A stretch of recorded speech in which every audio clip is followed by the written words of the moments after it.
Okay, good morning everybody. My name is Ryan Gammon. I did my speech on the early life of George Michael. George Michael is one of my favorite singer-songwriters. He was originally born in England on June 25th in 1963. Unfortunately, he tragically died December 25th in 2016. He started his musical career right here with his best friend Andrew Wrigley. They started in high school in the 1980s, a band called Wham. Popular songs that you've most definitely heard of is Last Christmas, which is my favorite Christmas song of all time, and Wake Me Up Before You Go Go, that's a fun song, and Careless Whisper.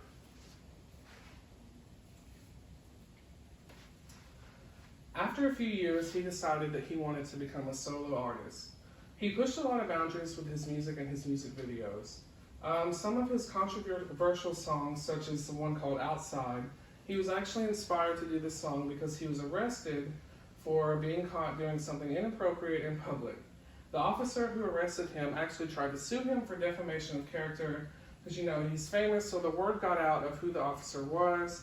There was news posts, media, all about it, but they could never prove that anything was directed towards the officer specifically, so the officer lost the case. Some of his hit songs that he made as a solo artist that you may have heard of is Freedom, Faith, and One More Try.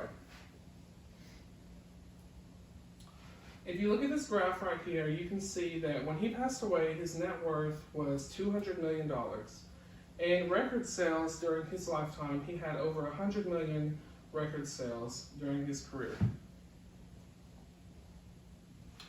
He also worked with a lot of popular artists. He did a song with Aretha Franklin right there. The song was called I Knew You Were Waiting. He did a song with Elton John, Don't Let the Sun Go Down on Me. And he did a tribute concert for Queen in 1992, a year after Freddie Mercury died. And he also sang with Adam Lambert a few times as well.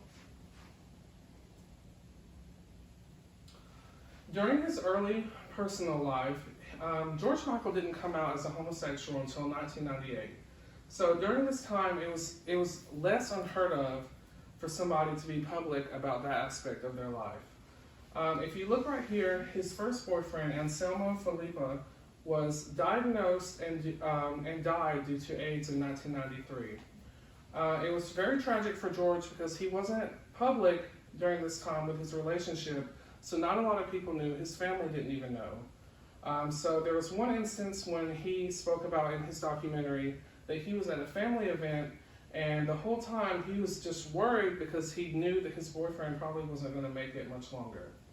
After the death of his boyfriend in 1993, he had a few run-ins with the police, and he started to battle drug addiction and depression.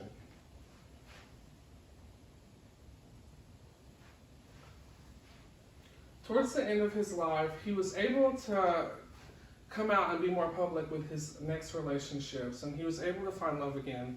It's a lot easier today for somebody to come out as gay or lesbian or bi than it was back then, because back then it really wasn't heard of, especially somebody so much in the public eye. He started making music again, but on Christmas Day in 2016, he passed away in his sleep next to his partner due to having a heart attack. Today his music still lives on, and I know there's so many people that love his music and enjoy listening to him. I listen to him almost every day.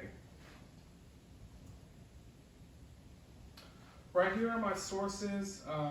I recommend everybody to watch the George Michael Freedom documentary.